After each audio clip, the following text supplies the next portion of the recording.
be a member in order to vote at the October 21st annual meeting right after the service.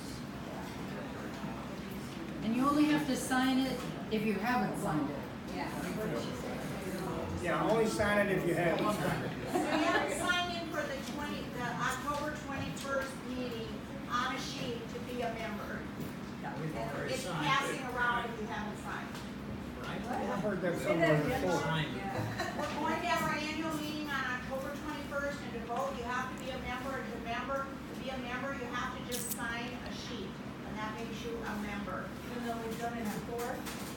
Yeah, we just each year to see who wants to stay on. Yeah, this isn't a lifetime commitment. No, if you signed last year, Or a life sentence. Well, we'll let you right back in after. Oh, Jerry, can I make another one? Kim has another announcement. And if you want to be on the board, it also is not a life sentence. You know, every year we have to self-nominate if you want to be on it again. You do have to send an email either to Gwen or Doug or somehow say it in writing so that we know you're serious. I don't know. That's just what the bylaw says. Are we clear on that? You know, bottom line, if you want to be on the board, just let us know. Jerry, is that mic on? It's easy. Yes.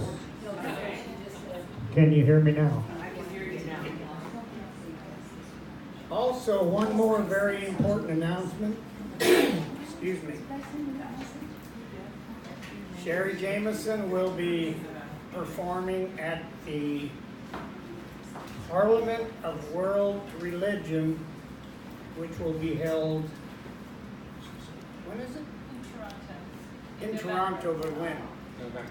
In November, okay. So. That's in Canada. What about that? Look under your chair.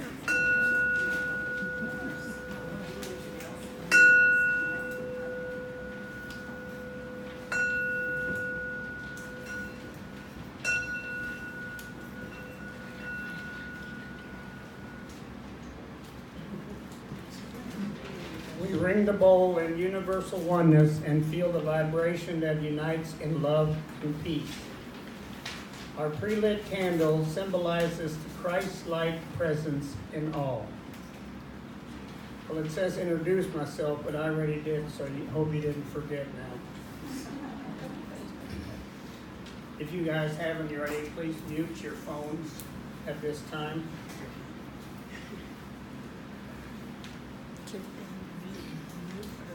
Universal Oneness Mission Statement. The Center for Universal Oneness is a place where those who want support on their spiritual journey may join with others for mutual encouragement, inspiration, and guidance. The center draws on those practices based in new thought and metaphysical approaches. The higher Christ consciousness provides the foundation. We strive to live in the oneness of love.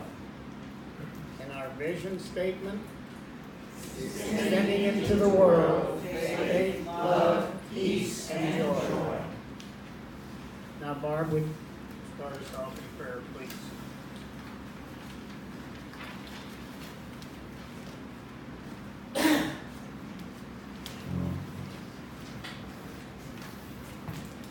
Good morning, everyone. It's nice to see all your beautiful faces.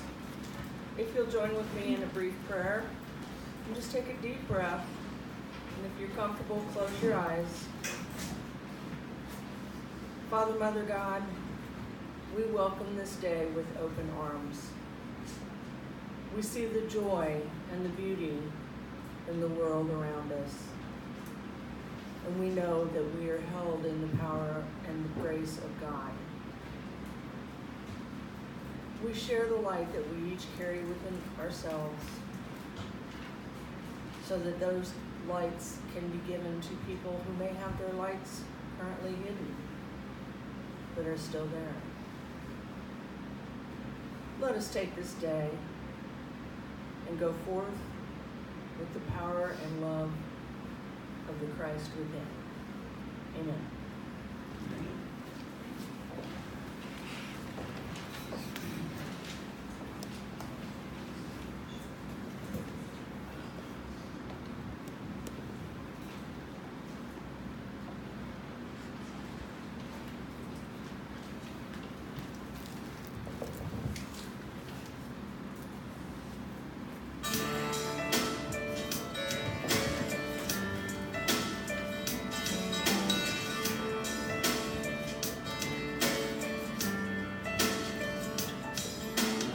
Called to be a healer for all humanity.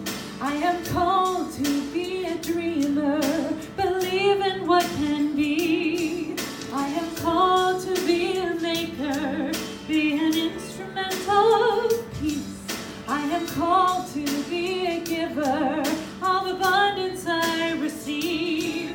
I am called to be a prayer, living out the truth I see. I am called to be everything.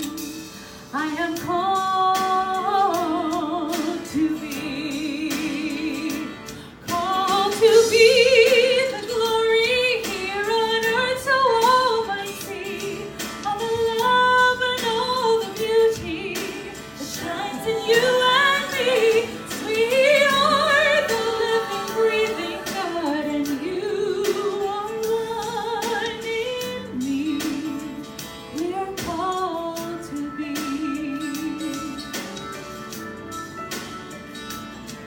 You are called to be a mother, to nurture family. You are called to be a brother, be strength in times of need. You are called to be a neighbor, be a friend to all you meet.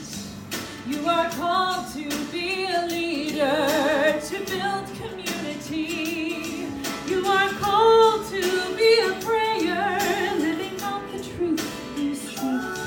You are called to be everything. You are called to be the glory here on earth, so all might see of the love and all the beauty that shines in you and me. You are the living, breathing God, and you are one in me. We are called to be. We are called to be the kindness, set the broken-hearted free. We are called to be forgiveness, where pain has run too deep. We are called to be compassion, be the wind beneath each wing. We are called to make communion, only then can we succeed. We are called to be a prayer, living out the truth we seek. We are called to be everything. We are called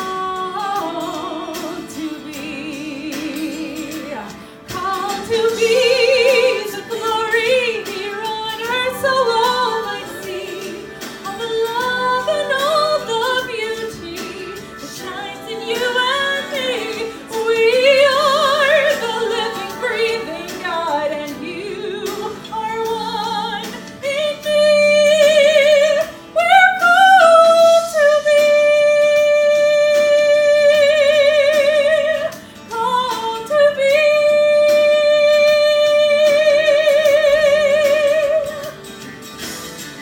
Called to be peace, called to be joy, called to be love. We're called to be peace, called to be joy, called to be love.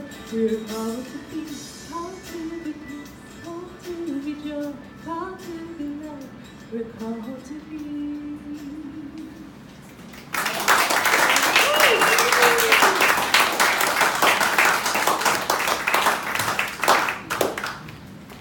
Well, if you haven't guessed by now, that was Cheri Jamison. Probably one of my favorite performers here. Thank you. If you happen to get to Toronto, that's the kind of thing you'll be able to enjoy. Now we have a young gentleman who has been here a few times. Everybody hopefully knows him. I don't have a bio in front of me, but he's been here a few times, and he's a great speaker and always has a great topic. And I'm sure he's been almost all the way around the world.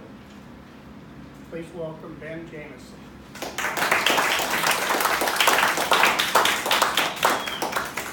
Thank you, Cheri, for that beautiful song and for kicking off the energy today with that. Give you one more round.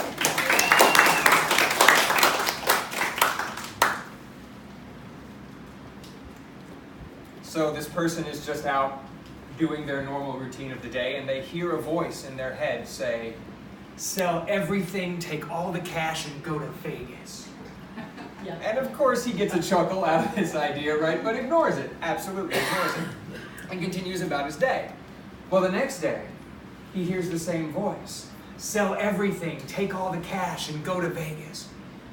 He ignores the voice again. Day in and day out, for 2 weeks, he ignores this voice every single day. Until finally he decides that he's gonna follow the guidance. He sells his house, he sells his car, he sells everything he owns, gets all of his cash gathered up, and hops on a plane to Vegas. When he lands at the airport, he hears the voice say, "Go to the Bellagio." So he gets in a cab, he takes it to the Bellagio, he walks into the front of this beautiful, amazing casino, is just blown away by how magnificent it is. And the voice says, "Roulette." So he walks over to the roulette table, right? And he's watching the action, he's kind of figuring out what table he wants to go to. He finds a table, and the voice says, "Put everything on 17. So he takes a deep breath, right? Puts all of his money on 17. The dealer spins the roulette wheel, drops the marble in, it's spinning around, it bounces a little bit back and forth, and finally it lands on number 24. Oh. And the voice goes, "Oops." Do you think that's one of the reasons maybe that sometimes we don't follow our intuition? Is this concern that maybe it's going to lead us astray, right? Or maybe also the difficulty between really understanding what is our intuitive voice and what is that ego-based, fear-driven concern that maybe sounds like our intuition from time to time. Also, it could be about how we relate to our intuition that determines whether or not we actually follow that intuitive guidance. Well, I've got some good news for you guys, I got some bad news for you guys. The good news is we're going to be able to look at 2 of those today. The bad news is I got homework for you. Because when it comes to that third one, when it comes to knowing the difference between what really is an intuitive urging for you and what is more of a fear-based or egocentric voice, that's something that is very personal. That's something that I can't really tell you how to do. That's something that you're going to have homework on. And that homework is simply to introspect. What is it for me that lets me know when I'm truly getting that intuitive guidance? And how do I know when it's not my intuition, but something other? You can do this through journaling. Take a chance to journal down an experience of where you thought you were following intuition, but it turned out not to be, and what your experience was. And then journal about an experience where you followed what you thought was intuition, and it absolutely was intuition. And so you have those comparative experiences, so you can begin to sense within yourself what is your intuitive urging, how you feel that, and how you know when it's something that maybe is leading you astray because it's not that divine inspiration. The other 2, how we relate to our intuition and how we can have some practices that will help us when we're called to do something big, when we're called to be the presence of peace in a situation that might be intense. Those we'll look at today. So first, how we relate to our intuition. Now, I don't know about you guys, but for me, part of the fantasy around the still small voice within is that I'll be walking down the street one day and I'll hear, "Psst, hey Ben, hey, it's me, the still small voice within. Hey, when you cross the next intersection, you're going to see somebody coming the opposite way of you. just smile at them and send them love, and then they're going to feel great, and they're going to come up with an idea that's going to change the world, and then years down the road in an interview they'll say, it was this random guy who smiled at me down the street who made all the difference. Go get him, Tiger. Right? There's this idea that the intuition is going to announce itself. Hey, pay attention, here I come. And that it's not going to inconvenience us at all. Anybody else? Just me? Are you willing to be inconvenienced by your intuition, friends? We have to be willing to be inconvenienced by our intuition if we want to have that intuitive experience, because while at times we may have an intuitive call to simply smile and send love to somebody, it may be an inconvenience in our day that our intuition is calling us to. The good news is that oftentimes that inconvenience can be very small. Something like, and again, you may recognize this pattern, something like you're walking down the street and you see a piece of trash on the side of the road and have this feeling that you should stop and pick up that piece of trash. Anybody ever have that experience? And then what happens after that? The brain gets involved. Ugh, gross. I don't want to pick up that piece of trash. I don't know how long it's been there, what the germs are on it. There's no trash can around. That's grody. I'm not going to do that, right? Anybody? Yep. Right? So we continue on the walk and we walk past the piece of trash, and then there's that pit in the stomach, that energy sink. I'm seeing some nods. People know that feeling, right? Welcome to the still small voice within, wanting you to inconvenience yourself a little bit. So what happened? We had that clear intuitive urging, but why didn't we follow it? Where did the focus go? Ego. Focus went ego, yeah. Focus went to the trash, right? Well, let's step back a little bit. Who has more than enough intuition and does not want any more in their life? Nobody. Okay, who would love it if every single decision that you made from this point forward came from such an intuitive knowing that you were completely clear that your decision was the right one, the best one, was going to benefit and bless everybody and lead to joy and grace? Perfect. Everybody. Awesome. Where does that intuition come from, friends? Still small voice? Spirit, yes. Okay, so what happened in that experience was we focused on the trash, right? When instead, if we realize it's not about the trash, it's about showing up in integrity to what we say we want. We all said we want more intuition in our lives. We want a greater experience of our intuitive capacity. And in order to get that, we have to show up and demonstrate our intention by following through on the intuitive urgings that we receive. We can also recognize that if that intuition is coming from Spirit, then following through is about maintaining our connection to our divine source. If we look at it as, I got to pick up a piece of trash, we're not going to follow through. But if we recognize it's not about the trash, it's about me developing my intuition. It's about me saying, yes, Spirit, I hear and I hear you, and I want more of this, so I'm going to follow through. It's about being in integrity with ourselves. That's a very different perspective, isn't it? That's a different way to relate to our intuition rather than focusing on the piece of trash, which of course is a metaphor for whatever the inconvenience is that the intuition is guiding you to do. But it can be about even more than just being in integrity with our intention. It can be about answering a prayer. It can be about being of service. And there are most of the time when we have these experiences, we never know what that is. But occasionally we will get a glimpse in how we are serving others. So I want to share a story from my own life about how this worked out, to get a sense of what this can be. So a couple years ago, I was out for a run after work. I'd gotten home early. It was about 4:30 in the afternoon. And the neighborhood that I lived in at the time had 2 blocks up and down. So I was just zigzagging back and forth through the neighborhood. And as I turned the block, I'm running on the road, and in front of me is a screw. And I get this intuitive sense that I should stop and pick up the screw. But of course, my brain gets involved. And I start thinking, I don't have enough time to exercise as it is. And here I'm supposed to stop my run and pick up this screw, and I'm trying to maintain a good heart rate, and self-care is really important, so I need to take care of myself. And I run past the screw. I don't pick it up. And there's that gut punch, right? That sink of energy that tells me that I just missed my intuitive urging. And I run for about 6 or 7 more paces before I realize that not picking up the screw is having a greater negative impact on my run than if I had just stopped and picked the darn thing up, right? So I turn around, I run back, I pick up the screw. And it was trash day, so there are trash cans all over the street. No inconvenience at all to drop that thing in the trash. So I do, and I continue my run. I come to the next block, and in front of me is another screw. I argue again. right? Another screw, I don't want to be picking up screws, but because I know that it's going to be worse if I don't, I stop and pick up the screw. Very high spiritual way to do things, right? It'll be worse for me if I don't, so I guess I'm gonna. Right? That's not about being in my integrity with what I want, but hey, however you get there, right? So I drop it in the trash can and continue on my way. I come to the third block. Can you guess what's waiting for me? A third screw. I've gotten it by this point in time. I don't argue at all. I just pick up the screw and drop it in the can and continue on my way.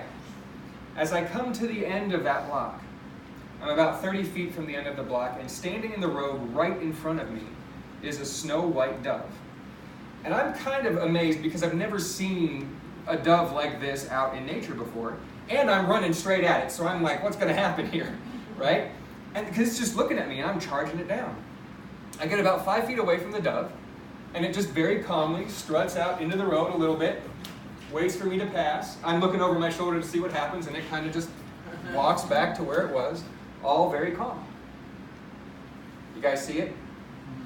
Let me give you a little more context. I was working a lot at that point in my life with the prayer of St. Francis. Lord, make me an instrument of thy peace.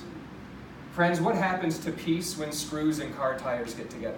Not good things. Not good things, right? Peace tends to shatter, right? And here I was, being the fulfillment of the prayer of St. Francis. And a snow white dove, the very symbol of peace, showed up right in my path to let me know. It was not about the screw. It was not about being in my integrity, just about being in my integrity. It was about being the fulfillment of St. Francis's prayer, of my prayer, of the prayer of those people who would have had flat tires had I not picked up the screws, even though they didn't know to have the prayer to not have a flat tire that day, right? But when we are on purpose, when we follow our intuition, what we are doing to benefit society, the world around us, our fellow human beings, is beyond our comprehension. And if we focus on the trash, we're going to miss it. But if we look to how we can be in integrity with our intention for more intuition, to maintain that divine connection with our spiritual source of inspiration, and recognize that we are an answered prayer even by just picking up a piece of trash, even if we have no clue how that could answer someone's prayer, then we will be much more inclined to follow that intuitive urging. So that's helpful, right? When we've got basic, simple stuff that's not really intense. What about when you've got something really big that you're called to do? There's a lot of opportunities these days for us to look out in society, look at the news, look out in the world, and find things that we find disturbing, that we want to do something to have a positive impact on, right? But those tend to be very big, they tend to be very intense, and we may not know if we're really following our intuition or if we're really following that ego voice that's telling us we should do something that maybe we shouldn't, like the guy at the beginning of the story who didn't do his homework, but we're all going to do our homework, right? Remember the homework? So we know what we're going to do on that? So what if it's a big thing? A couple weeks ago, I was at Unity Village Chapel, which is my home church, and I was not doing anything that day, so I got to just be a congregant, which was great. And I'm sitting in the seat, and I'm hearing a conversation happen behind me before service starts. And I hear the person behind me talk about how their dog is doing great. In fact, the dog is so great that they brought the dog with them, and the dog is waiting in the car for service to be over on a very hot summer day. That doesn't work for me. Right? So I am called to do something. My intuition is very clearly encouraging me to take action in this situation, and yet that can be a very big thing, right? There's a great potential for conflict. That conflict could escalate into altercation. We have no idea where this intuition will lead us when it's something big and intense. And so there are a couple of things that we can do, a couple of mindsets and practices that we can bring into those experiences to help us stay centered. The first of those is, to borrow from Don Miguel Ruiz, is to take nothing personally. Don't take it personally, whatever it is. It's so easy to take things personally. In my own situation, it was such a strongly held belief that it would have been very easy to make the fact that this person was leaving their dog in their car a personal affront to me. And the reason that is, friends, it's a pretty simple reason. It's our own personal standards, right? We have standards within our own consciousness of how we behave. Those are personal to us. We like to think that they apply to everybody, but they're really our personal standards. And so when they are violated, when we perceive they are violated by somebody outside of ourselves, it is very easy to take it personal because in that sense, it is our personal standard that is being violated. But what does that do for us? If we take something personally, what does that do to our energy? Lowers it, yeah? What does that do to our peace? Shatters it, right? We tend to get more aggravated, we tend to get more intense, we tend to get more judgmental. And all of those energies are things that would perpetuate the very conflict that we don't want to have happen when we are called to do something in an intense situation. So we can begin by taking a step back and saying, how am I taking this personally? And if I am, how can I forgive that judgment and come back into my center, realizing that their action is not about me, but God is about me. Right? Because that intuition comes from Spirit. So if Spirit is calling me to be the presence of peace in this situation, to be the change agent in this situation, it's about me in that God is asking me to be this presence and power. Not about me in that somebody else has violated my standards. That's the first thing we look at. The second thing we can look at, friends, is am I making it personal? We don't want to take it personal. We don't want to make it personal either. How easy would it to be to think about how horrible and awful this person is? How can they be so bad and wrong and cruel? Well, is that person really thinking, I'm going to go do this wonderfully cruel thing to my pet? No, of course not. Anybody in the room ever thought back on a choice that you've made and said, you know, I sure thought that was the best decision I could make at the time, but today I would do it differently? Anybody? What's the key in that statement? I sure thought it was the best I could do at the time. We always do the very best we think we can do at the time. That doesn't justify anything. It doesn't justify that this dog was left in the car on a hot summer's day, but what it does is it keeps me out of judgment. It helps me to recognize that, wait a second, there's only one thing happening here. There's only one life, one presence, and one power, and that power is existing as me and as this person because I myself have said, boy, I would do that differently today, but I sure thought it was the best decision I could make at the time. It brings a sense of connection. It helps us to stay centered, to stay out of those judgments, so that we can be more calm and peaceful when we take action. And finally, friends, we can recognize that once again, it's Spirit guiding us to take these actions. And so we can call Spirit into the mix. We can ask for grace to help make the way easy. So what happened? So I turn around and I say to this person, you know, I'm sorry to interrupt, but did I just overhear you say that you left your dog in the car? And she said, yeah. And I said, well, I'm sorry, but that's just unacceptable. You can't leave your dog in a car on a hot summer's day. And her reply was, well, she's my dog and she's fine. So my initial action didn't work. What was I to do? Well, Spirit kind of moved me without me thinking about it, and I got up out of my seat to march out to the parking lot. My intention being to find the car with the dog and report it to the police. That's a pretty big action step to take, right? That's pretty intense. Talk about conflict and maybe altercation coming down the road, and oh my God, what's going to happen?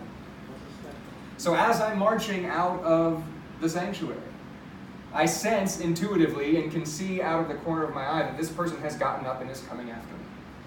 I get to the door of the sanctuary, and in walk two ministers who I haven't seen for months.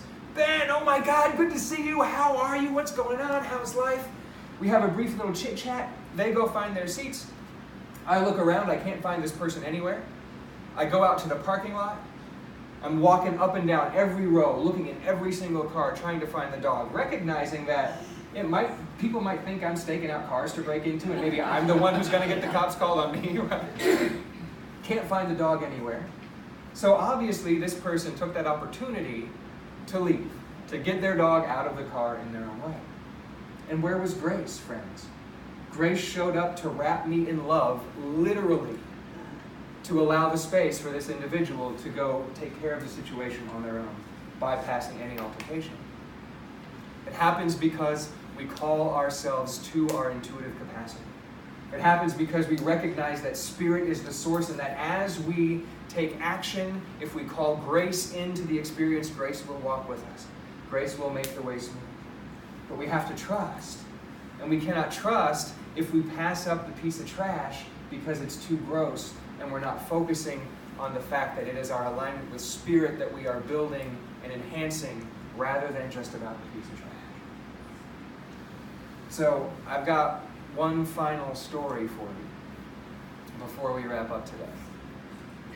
Once upon a time, there was a being of pure light and love. And this being looked down on the planet Earth and thought, that's an amazing place. I would love to go there and be a consciously beneficial presence. And so that being took on a body and it came into the physical world and it learned and it grew. But part of that physical body, part of that physical experience was a veil that allowed it to forget its intention, its true nature, its true identity. But there were signs, there were intuitive urgings along the way that helped to remember, that helped this being of light to remember. Some of them it caught and followed through, some of them it didn't. And then one day, a big intuitive urging came through this being of light. I can't tell you whether or not that being followed through. I can tell you that for this being of light, I will follow through. But for you, for the being of light that is you, that answer is up to you, friends. And we can enjoy the adventure. Namaste.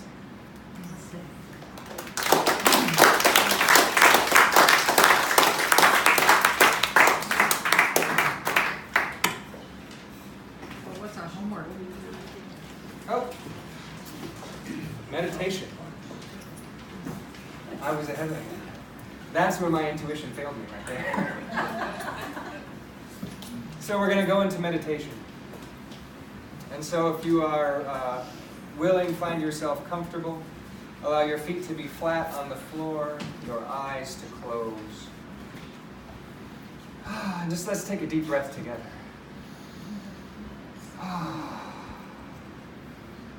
And we'll allow our attention to shift to our heart center. And just breathe into that heart space. We don't have to control the breath. We can simply let the breath be. It comes in and goes out of its own accord naturally. We are breathed by the universe all the time. And so in this, we are simply letting the universe breathe us. And as we focus on our heart center, we notice there a spark of brilliant white light. Feel into this spark of light. Feeling the love that it is, the peace that it is. And as we breathe into it, it expands to become an orb of light that fills our entire heart, surrounds our whole heart center. We can feel it more powerfully now, more warmth, more power, more light, more energy, more joy.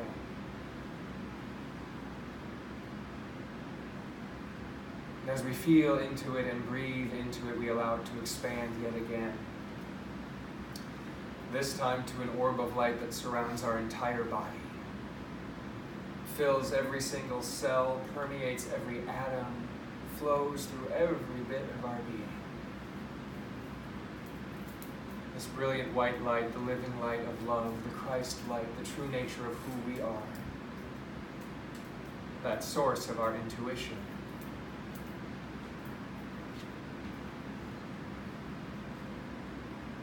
And as we feel this light, we can take a moment in the silence, allowing our breath to come in and go out.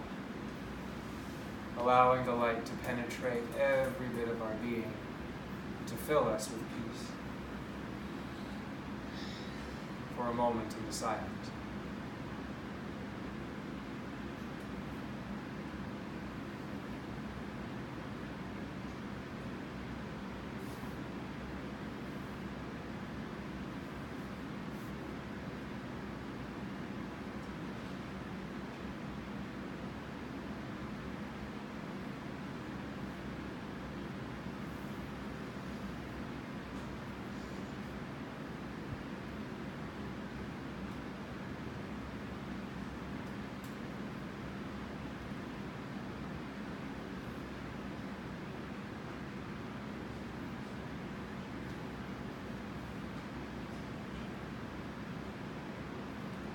as we recognize that this light is us.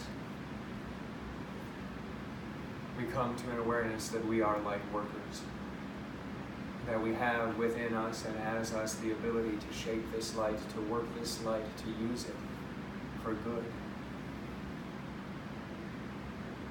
And so we now allow this orb of light to extend into a column of light.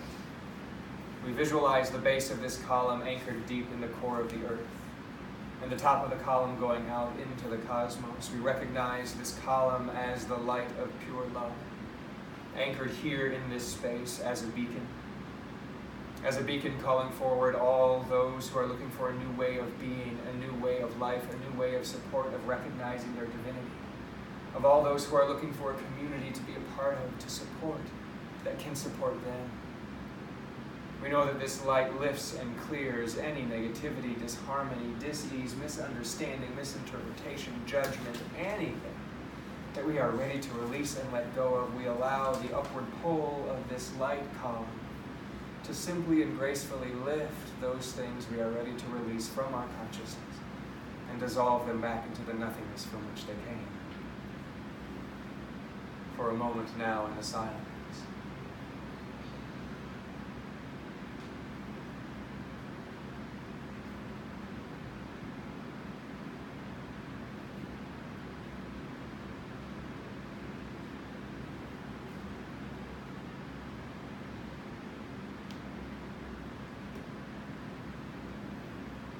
Through our intention, we can plant these columns of light anywhere and with anyone we see fit. And so let's together intentionally place these columns of light in the path of the hurricane, knowing that everybody who is impacted in any way is receiving everything they need in support, blessing all of those who are there to serve, blessing all of those who have been impacted. Seeing this living light of love right there, right now, being a blessing.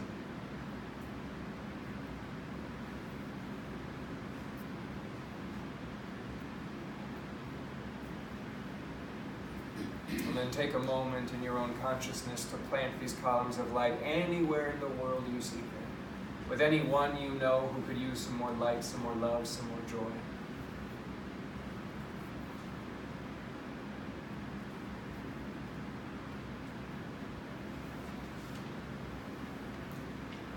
In a moment, after the offering, there will be prayer requests from the congregation. We preemptively place light columns with all of those people who will have a prayer request spoken.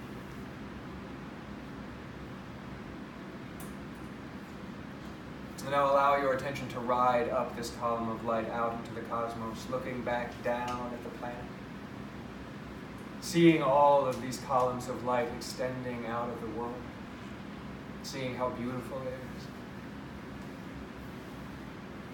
And then recognizing that for countless millennia, thousands upon thousands of people have been doing similar practices.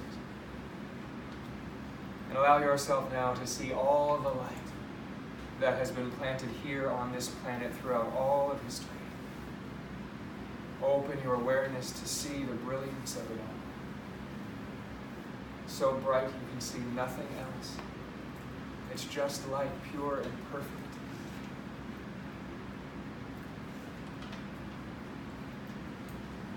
Feel the love that comes from recognizing this light present everywhere for the highest good of all concerned.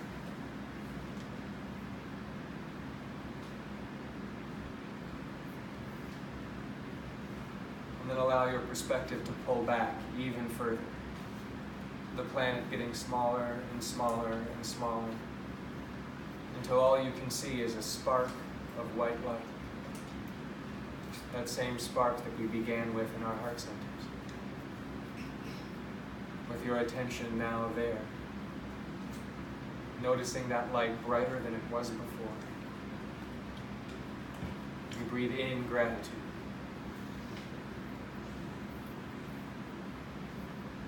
Thank you, sweet Spirit, for the opportunity to be a light worker. To sit within the light, to allow the light to heal me, to cleanse me, to uplift my consciousness. For all the good that already is and all the good that is yet to be, we give our thanks. So taking another deep breath, let it out with a sigh. Begin to wiggle your fingers and your toes. And when you are ready, allow your eyes to open, to come back into the room, and be here now.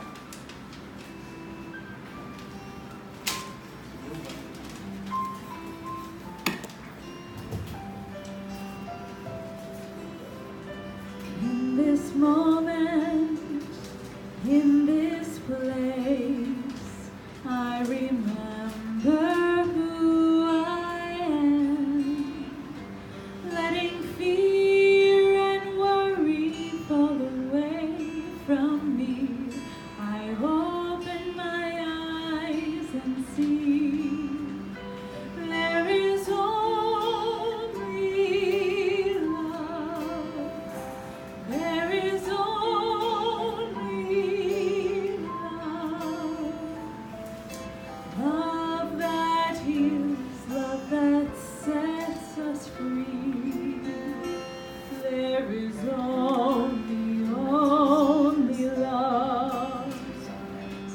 When I lose myself, when it seems I've lost my way, then I go inside and quiet my mind. I can hear Spirit gently say, there is only love. There is only love. Love that heals, love that sets us free. There is only love.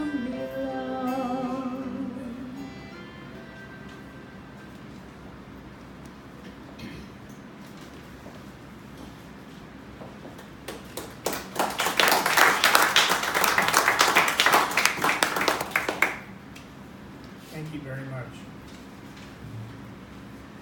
Now it is time for our offering. As the baskets are passed, you will please join me in our offering prayer. Divine love, through me, blesses and multiplies all that I have, all that I give, and all that I receive, and I am joy-filled and grateful.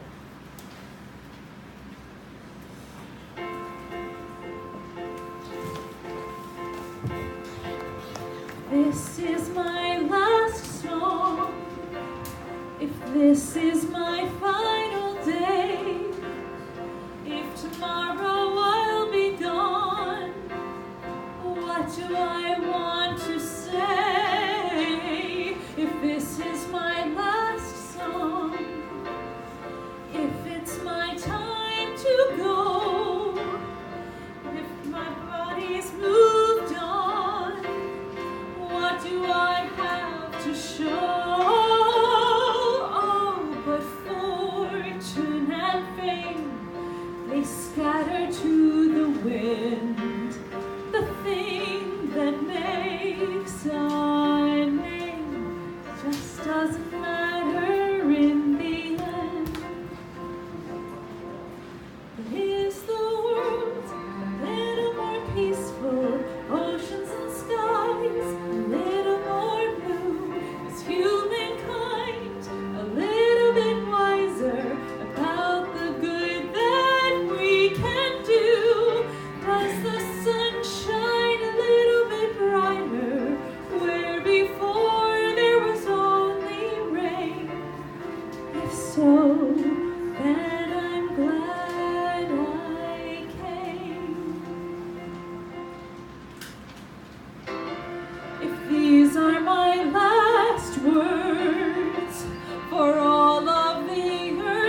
stand.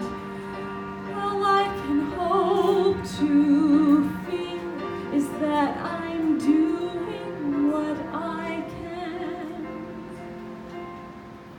But is the world a little more peaceful? Oceans and sky a little more blue? Is humankind a little bit wiser about the good that we can do?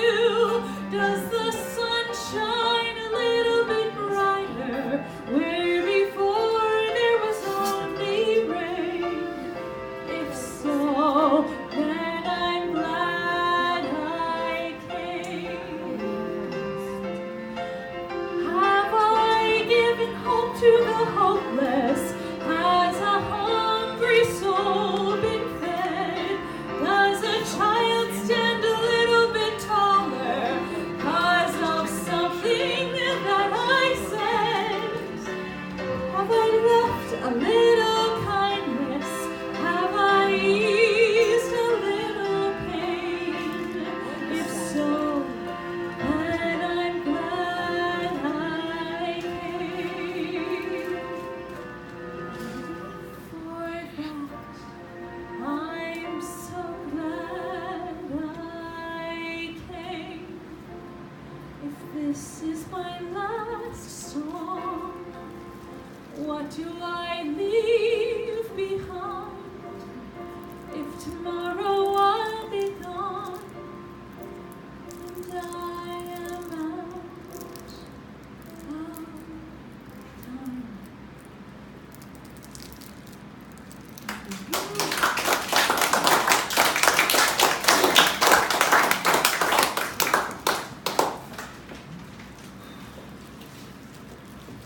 Thank you, Cheri and Ben. Once again, it made my day.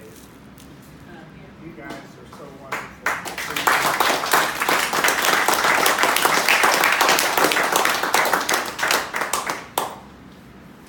And we know you're the singer on Beauty and the Beast and Frozen. We've got it figured out.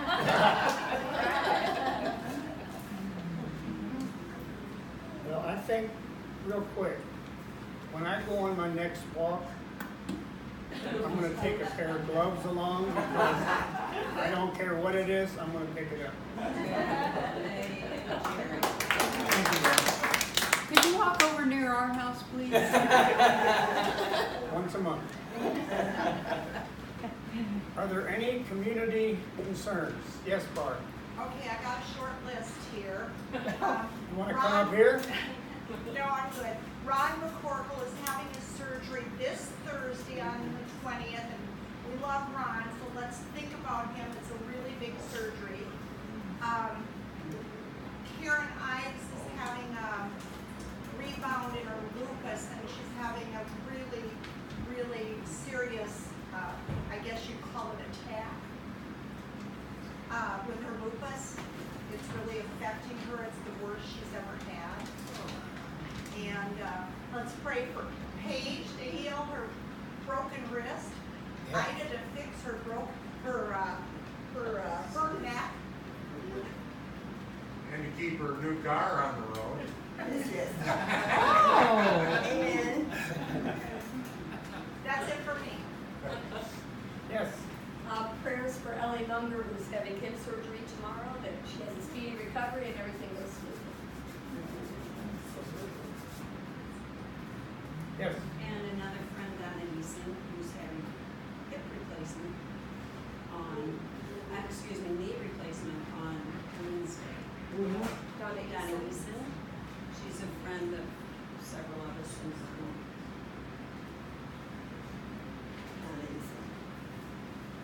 Yes, Terry. My friend Alan Lippincott did indeed have surgery to get a kidney stone removed on Friday. I talked to him. He said the surgery went well, but unfortunately they put in a shunt or a stent to help that process. So it will be about another 2 weeks before all that works out. So some more prayers this person.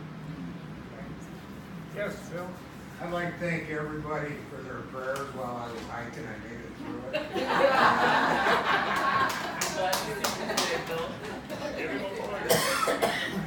Can we stop now? See what that made me do? Anyone else? I want to say a prayer of thanks for me that I got through this morning. And a fine job. Okay, please join me.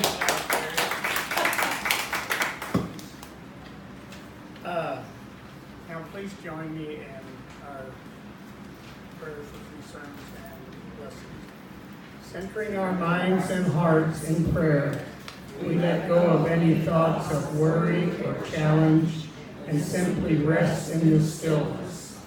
We know that our source of strength and peace comes from God alone. We give thanks for divine order and trust that we are all held in the power of grace. Amen. Next Sunday, we will have Reverend Diane Kennedy for part 2 as our speaker and Chris Foster as our musician. So, thanks again. And now we will close in prayer. I'll switch.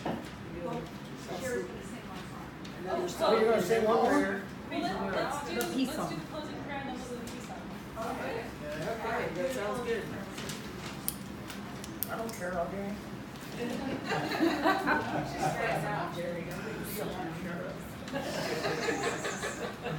That wasn't very nice. But that's okay. I know you don't want to know it was.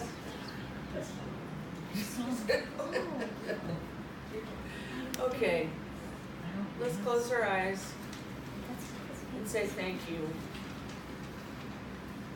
Thank you for the gifts that Cheri and Ben each gave us. Thank you for the thoughts of listening to intuition to guide us. And thank you for each one of you for being the gift of God that you are. And so it is.